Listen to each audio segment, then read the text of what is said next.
Did you hear about her situation? The baby, it doesn't have a father. I know. How could she be so irresponsible? Thank you for seeing me.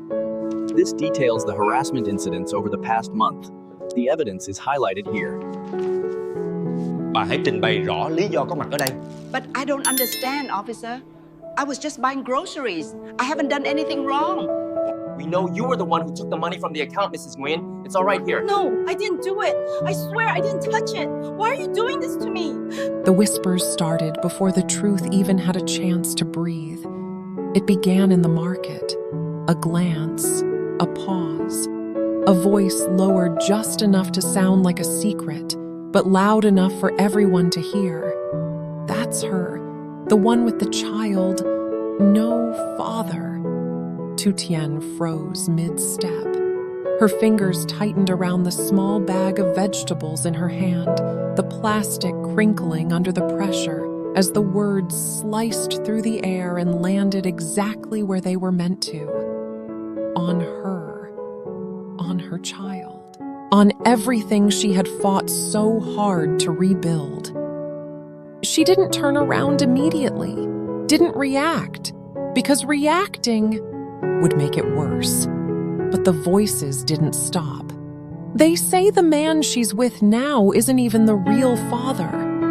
Of course not. Look at her. I heard she trapped him. A soft laugh followed, cruel, careless. Tu Tien closed her eyes for a second, just 1 second, but it was enough for the tears to rise, not fall, never fall, not here. She turned, slowly. Her gaze moved across the group of women, pretending not to stare, pretending not to talk, but none of them met her eyes. Because people who spread rumors rarely have the courage to face them. She walked away, quietly, but every step felt heavier than the last. Because this wasn't just gossip. This was an attack. At home, the silence felt louder than usual. Jack noticed it immediately. The way she entered without speaking. The way she placed the bag down without looking at him. The way her shoulders seemed just slightly lower than before. "What happened?" he asked. She shook her head. Nothing. Too quick, too controlled. Jack stepped closer. "Tien," she didn't respond. He gently took her wrist. Not forceful, just enough to stop her from walking away. "Look at me." She hesitated, then slowly. She did. And that was all he needed, because the truth was already there, in her eyes. "Who said it?" he asked quietly. Her lips parted slightly, but no words came out, because saying it out loud would make it real. Jack's jaw tightened. They're talking, aren't they? Silence. That silence was the answer. What exactly are they saying? His voice dropped lower now, more controlled, but more dangerous. Tu Tien looked away. "They're saying, Anna isn't your child." The room went still, completely. Jack didn't move, didn't react, at least not visibly. But inside, something shifted, something sharp. "Who started it?" he asked. This time, she answered, your mother." The name didn't need to be said. They both knew. Jack let out a slow breath. Not angry, not yet, but building. "She's been going around telling people," Tu Tien continued, her voice softer now but breaking at the edges. "Saying I lied, saying I trapped you, saying the child is... She couldn't finish. Jack stepped forward immediately, pulled her into him, tightly, firmly. "That's enough," he said quietly, his hand pressing gently against the back of her head. "You don't have to say it." For a moment, she let herself lean into him, just for a moment. But then she pulled back, because this wasn't just about comfort. "This is going to spread," she said. "It already is." Jack looked at her. "I know. And if it continues..." She hesitated, her eyes flickering with something deeper now. Not just pain, but fear. "It's not just me anymore." Jack followed her gaze to the small room down the hall where Anna was sleeping, peacefully, unaware. His expression changed instantly. Because rumors about adults are one thing, but when they reach a child, that's where lines are crossed. Jack turned back to her, his voice steady now, clear, decided. "It stops here." Tu Tien searched his face. "You can't control what people say." "No," he said, "but I can control what we do about it." A pause. "What are you thinking?" she asked. Jack didn't answer immediately. Instead, he walked to the table, picked up his phone, then looked back at her. "This isn't the first time she's done something like this," he said. "Breaking in, demanding money, threatening us." He paused, then added, "And now spreading false information that damages your reputation, our family, our child." Each word more grounded than the last. Tu Tien's heart started to beat faster because she knew where this was going. "You want to report her," she said. Jack nodded. "Yes." The word landed heavier than expected, because this wasn't just a reaction, it was a decision. Tu Tien looked down for a moment, her fingers tightening again. "She's still your mother." Jack didn't hesitate. "And you're my family." Silence. That answer was enough, but still, it wasn't easy. "What if it gets worse?" she asked quietly. "What if she..." "It already is worse," Jack cut in, not loudly, but firmly. He stepped closer again. "This isn't just about us anymore," he said. "This affects Anna, her future, her identity." His eyes locked onto hers. "I won't let anyone take that away from her." Something in his voice didn't leave room for doubt. Tu Tien felt it, that certainty, that protection. And slowly, she nodded. "Okay." Jack didn't smile, didn't relax, because this wasn't over. Not even close. Outside, the same whispers continued, spreading, growing, changing shape as they moved from one mouth to another. Because rumors don't stay still, they evolve. And somewhere not too far away, in a quiet corner of a cafe, the older woman sat calmly, a cup of tea untouched in front of her, her eyes watching people talk, whisper, react.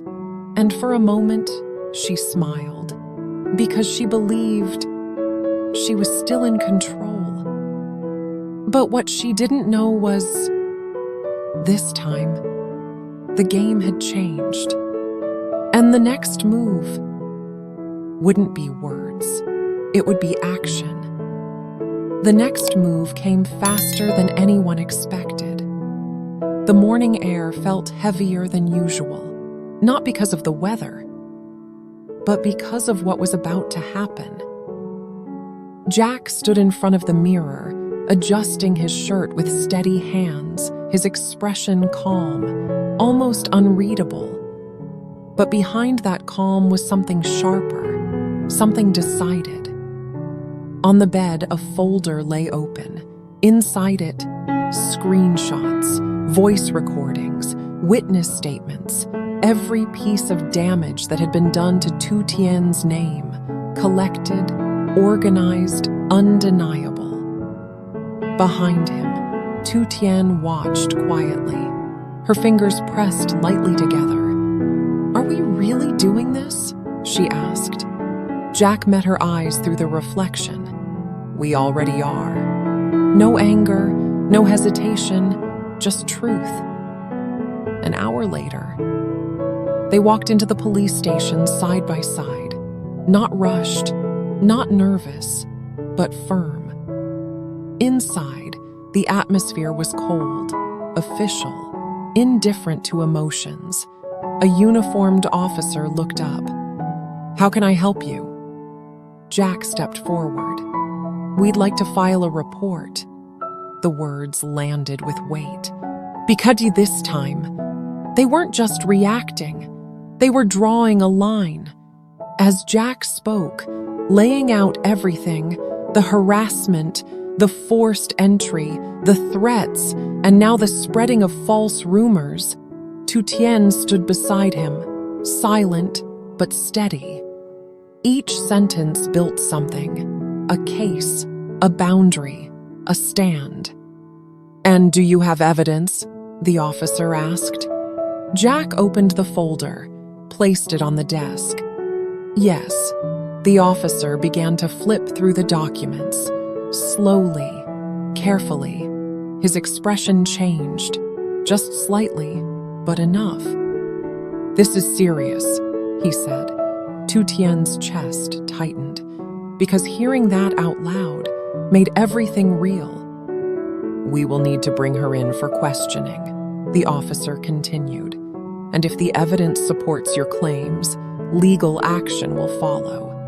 Jack nodded. "That's what we want." But even as the words left his mouth, he knew this wouldn't end quietly.